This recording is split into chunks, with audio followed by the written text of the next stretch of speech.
সবাইকে স্বাগতম আজকের ভিডিওতে। তো ইন্ট্রো দেখেই সবাই বুঝে গেছেন আজকে দেখাবো নাগামরিচ দিয়ে গরুর মাংস। নাগামরিচ দিয়ে গরুর মাংস আমি কখনোই খাইনি, আজকে ফার্স্ট টাইম ট্রাই করব।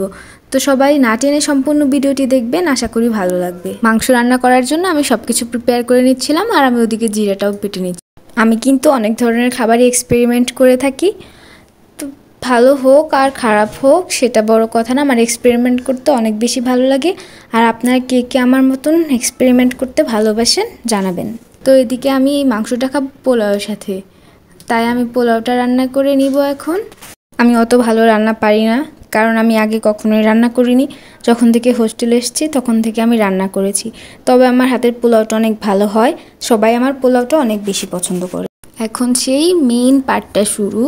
এখানে আমি এখন গরুর মাংস নিয়ে নিয়েছিলাম। গরুর মাংসে সাধারণত যে মশলাগুলো দেওয়া হয় আমি সেই মশলাগুলোই দিয়ে দিচ্ছি। আদা বাটা, রসুন বাটা আর জিরে বেটে নিয়েছিলাম, ফার্স্টে দেখিয়েছিলাম, সেটা দিয়ে দিয়েছি।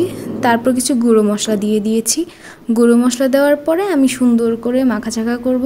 আমার মাখানোর পরে আমার মরিচ দিয়েছিলাম, মরিচটা আমি পরে দিয়েছি, কারণ যেহেতু আমি নাগামরিচ দিব তো আমি বুঝতে পারছিলাম না ঝালটা কি পরিমাণ হবে, তাই একজনকে আমি দেখিয়ে দিচ্ছিলাম যে ঝালটা কি পরিমাণ হবে, তো সে আমাকে এই গুঁড়ো মরিচটা দিয়ে দিয়েছিল।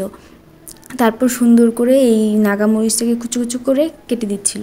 একটা মরিচ দিয়ে দিয়েছিল, তাই আমার অনেক ভয় করছিল যে কি জানি অনেক ঝাল না হয়ে যায়, যেহেতু আগে কখনো করিনি তাই পরিমাণটাও বুঝতে পারছিলাম না।